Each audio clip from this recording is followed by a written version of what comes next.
रामायण से लेकर महाभारत तक भगवान परशुराम के 8 किस्से। परशुराम को चिरंजीवी माना गया है। वे 8 चिरंजीवियों में से एक हैं। वे रामायण काल में भी थे और महाभारत काल में भी थे। उन्होंने हजारों लोगों को शिक्षा और दीक्षा दी थी। हर काल में वे अलग अलग जगह पाए जाते हैं। अक्षय तृतीया पर उनका जन्म हुआ था। तो आज इस वीडियो में हम परशुराम के 8 मुख्य किस्से देखेंगे। तो वीडियो को लास्ट तक अवश्य देखें और कमेंट बॉक्स में हमें बताएं कि आपको कैसा लगा। तो सबसे पहले चलते हैं नंबर 1, शिव और परशुराम।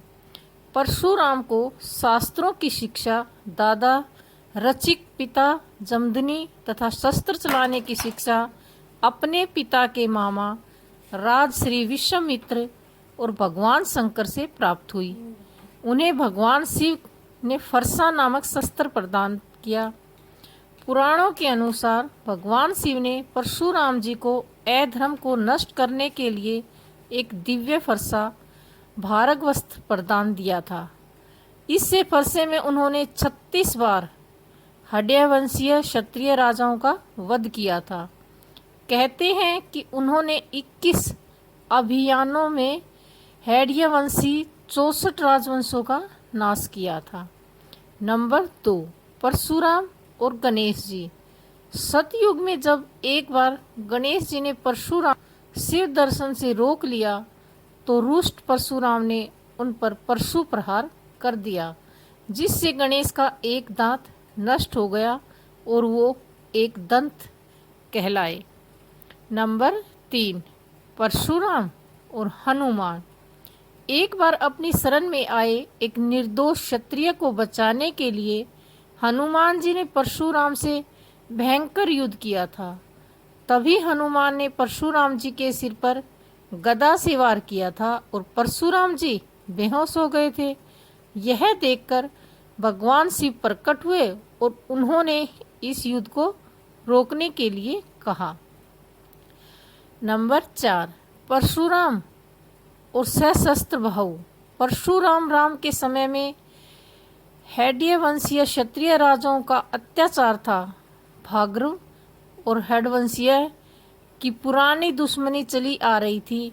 हड्यवंशियों का राजा सशस्त्र बाहु अर्जुन भार्गव राक्षसों के ऋषियों को सताया करता था। एक समय सबाहु के पुत्र जगदानी ने के आश्रम में कामधेनु गांव को लेने गया परशुराम से बदला लेने की भावना से परशुराम के पिता का वध कर दिया।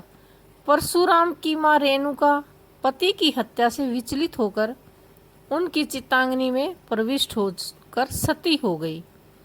इस घोर घटना ने परशुराम को क्रोधित कर दिया और उन्होंने संकल्प लिया कि मैं हेम वंश के सभी क्षत्रियों का नाश कर दूंगा। इसी कसम के तहत उन्होंने इस वंश के लोगों से 21 बार युद्ध कर उनका समूह नाश कर दिया। हड्य वंश का प्रमुख राजा सशस्त्र बाहु था। इसका परशुराम ने किया था वध।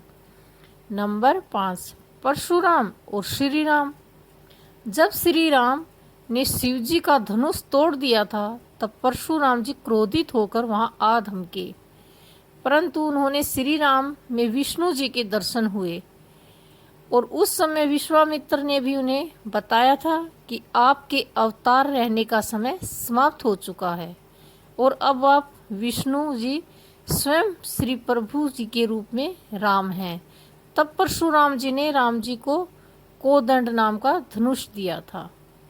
अब चलते हैं आगे। नंबर 6, परशुराम और भीष्म।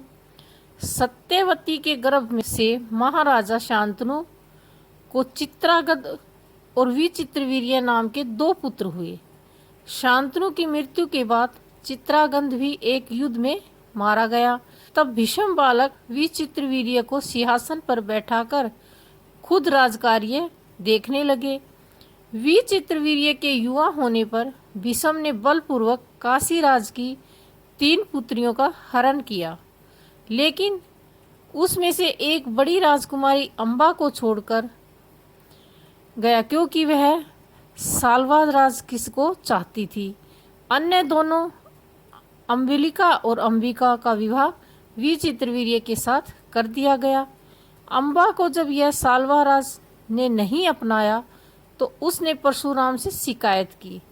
परशुराम ने भीष्म से युद्ध किया लेकिन उसका कोई परिणाम नहीं निकला और अंत में अम्बा ने आत्महत्या कर ली। बाद में अम्बा शिखंडी के रूप में जन्मी और उसने भीष्म से बदला लिया। अब चलते हैं नंबर 7, कर्ण और परशुराम। उस काल में द्रोणाचार्य परशुराम और वेद व्यास को ही ब्रह्मशास्त्र चलाना और किसी के द्वारा ब्रह्मशास्त्र का प्रयोग किए जाने पर उसे असफल कर देना याद था। जब द्रोणाचार्य ने कर्ण को ब्रह्मशास्त्र विद्या सिखाने से इनकार कर दिया तब वे परशुराम के पास पहुँचे।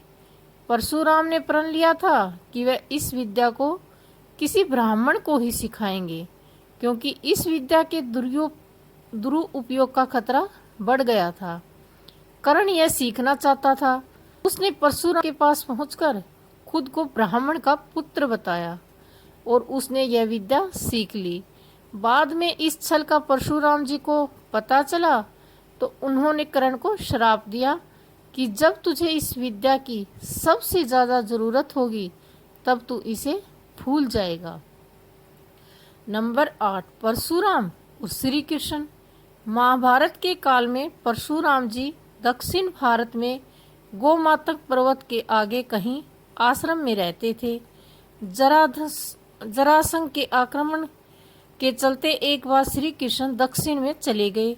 उस काल में दक्षिण में यादवों के 4 राज्य थे, आदिपुरुष, पद्मावत, क्रोचुर और चौथा राज्य युद्धपुत्र हरिण ने पश्चिम सागर तट पर बसाया था।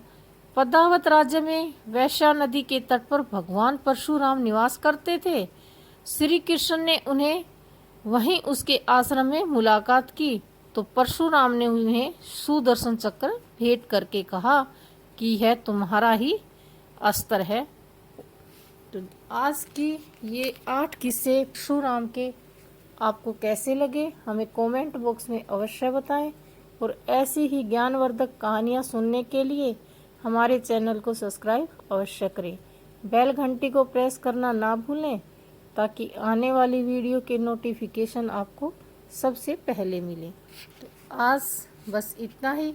कल किसी नई कहानी के साथ, नए किस्से के साथ आपके साथ होंगे। तब तक के लिए हमें आज्ञा दीजिए। धन्यवाद।